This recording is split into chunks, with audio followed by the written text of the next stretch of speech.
Hi, this is Cyrus Noriella, and welcome to another edition of Professional Networkers Group.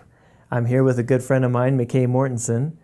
Makay and I met when he was a rep for one of our vendors with my telecom company, and Makay is one of the more promising members here at PNG. And after putting himself through business school, he decided to pursue entrepreneurial endeavors. Makay, welcome to the show. Thanks, Cyrus. Glad to be here. So, we've talked before in the past, and I wanted to ask you about your background a little bit. In your family background, there's not a lot of entrepreneurism, and after you putting yourself through school, can you speak to what it was that made you decide that being an entrepreneur and not going out and getting a job after graduation was the way for you to go? Yeah, I definitely could. I really appreciate being here. I'll take you back to 2011. I started back at the university to finish my bachelor's degree. I received my associate's degree, and I decided that I would try my hand at a lot of different industries and had a lot of different jobs, and I really enjoyed everything that I ever had done, but I wasn't getting to the place that I wanted to be. I didn't feel like I was achieving the success that I knew that I could. I wasn't living up to my potential. So of course I realized, well, I'm going to go back to school and finish this bachelor's degree, and then from there go on, get a master's degree, possibly an MBA or something in finance. And after I was working 50 hours a week, going to school, nights, weekends, I realized this isn't working out. I need to get this degree finished.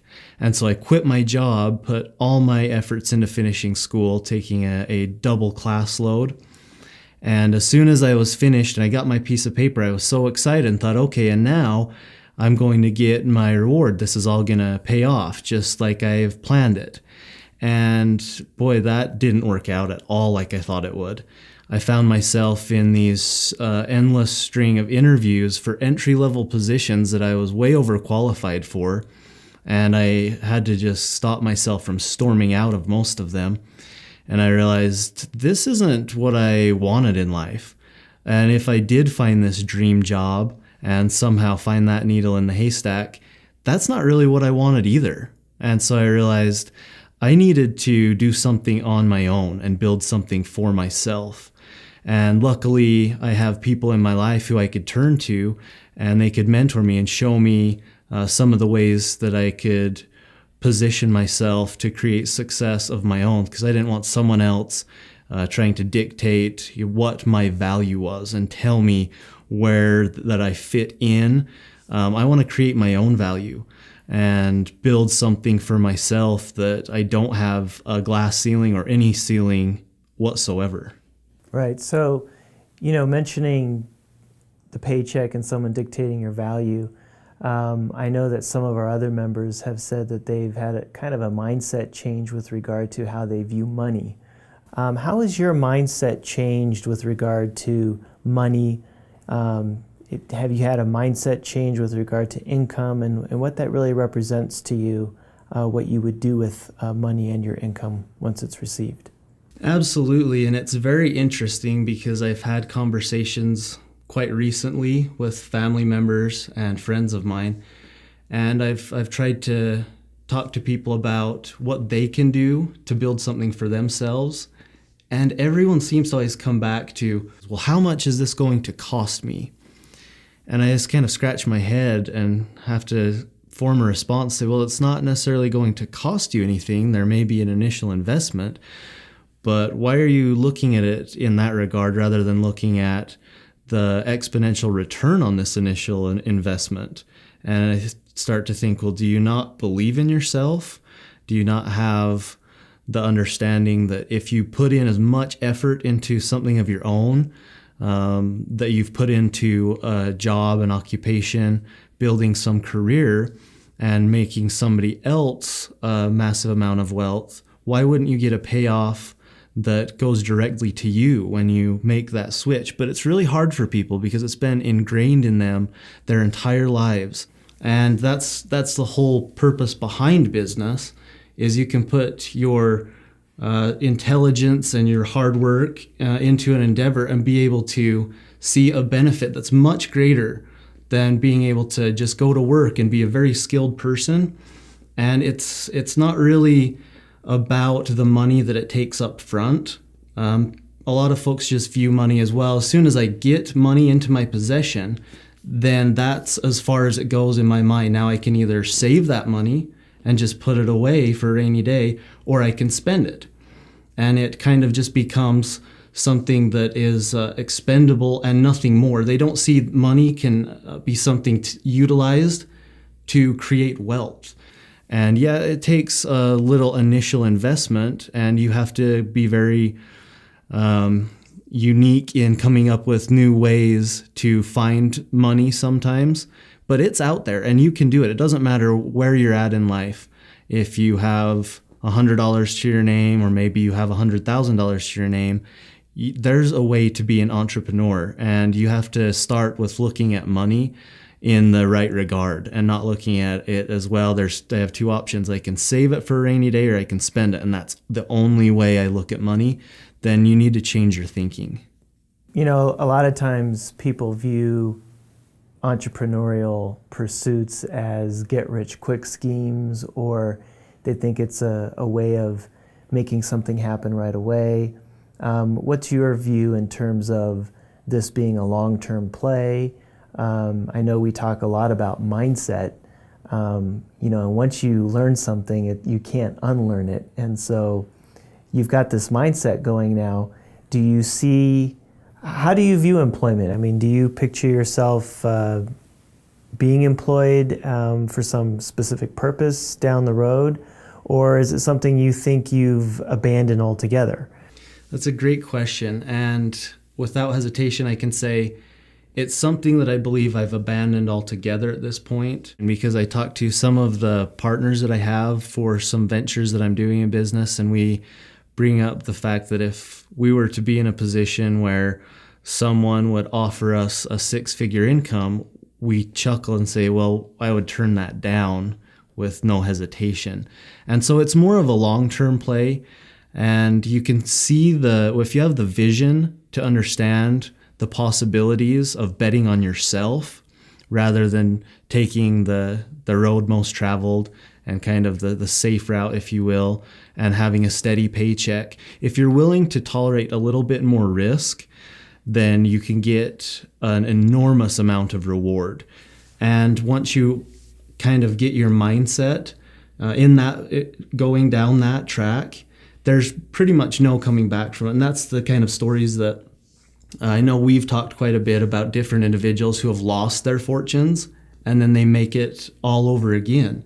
And it's not by chance, and they didn't get lucky. It's because they have this mindset that there's no way I'm going to fail. I may fail once, I may fail 10 times, but I'm going to succeed because I'm not going to quit. And so where does McKay see himself 3 to 5 years from now? And that was a question that I used to hate getting that question because I would always get it in job interviews. I basically had two options. I could either tell them what they wanted to hear, which was a bunch of lies, or I could tell them the truth, which would cost me the job position, and tell them, well, I see myself sailing around my private island in 3 to 5 years from now. And that's a bit of an exaggeration. I probably won't be there in 3 to 5 years, but it is a goal of mine. And I've learned that if I don't set very, very large goals, that I know that I'm going to have to really push myself to try to meet those goals, I probably won't be as successful as I could.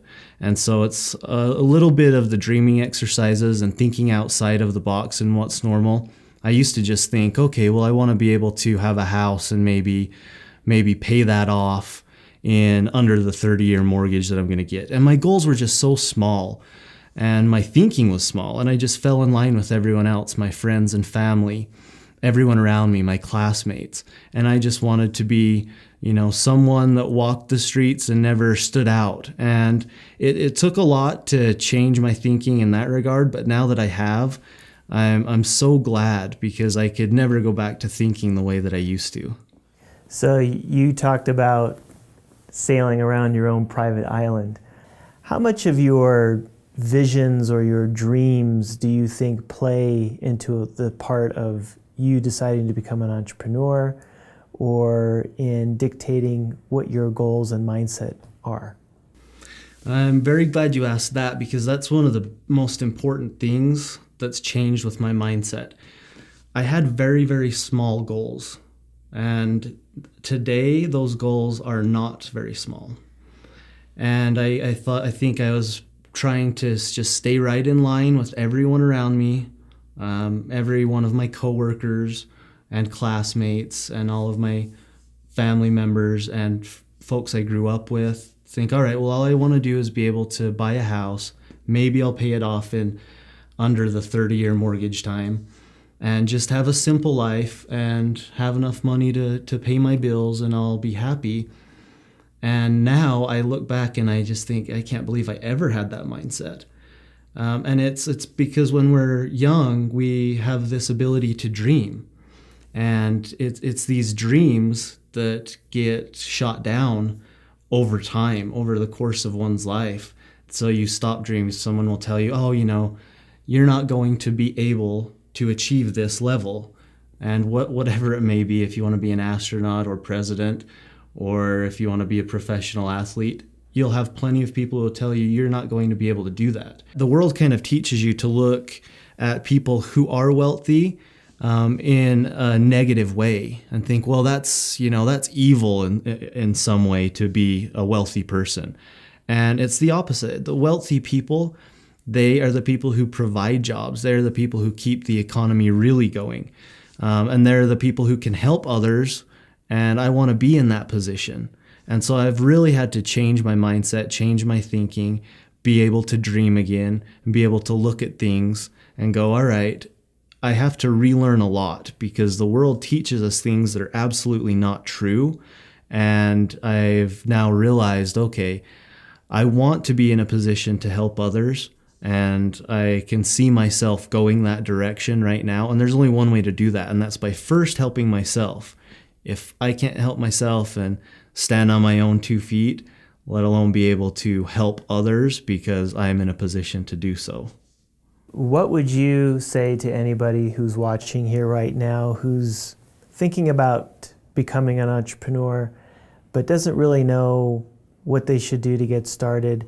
What advice would you have for anybody in that position?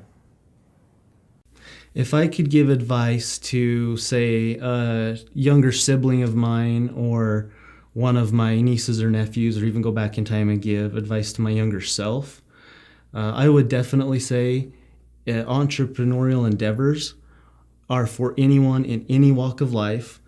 The timing is never perfect. You have to just make up your mind that I'm going to do this, and the possibilities are endless. And that is the really cool part. People think, well, I don't know how to be an entrepreneur. You think, well, no one knows how until they actually go out and do it. You have to start. You're going to make some mistakes, and you're going to fail here and there, and that just means you're going to learn. And then you're going to have successes, and that means you've put in the homework, you've done due diligence, and you've made calculated risks, and it's paid off for you. And so I would say a really important thing is you probably have someone in your life who could help you along the way, who's been there and experienced these things firsthand. And if you don't think you do, it's very easy to find someone to mentor you, to show you what path to go down, what pitfalls to avoid. And because people who have been there, they love helping other people try to get where they're going. And I've found that out myself. And I wouldn't have believed that when I started. But now all of the people I've had help me, I realize there's a lot of people out there who are willing to help. If there's no one in your life, seek someone out, because you can find a mentor. And that's going to be, invaluable. If you find somebody who's been down the path and can tell you, here's what to avoid, and here's the things that I would recommend you do because I've been there and have firsthand experience with that. And it doesn't matter what project you have in mind. Chances are it will change. You'll come up with one idea and it will transform into something completely different. So it can be any idea, any product, any service.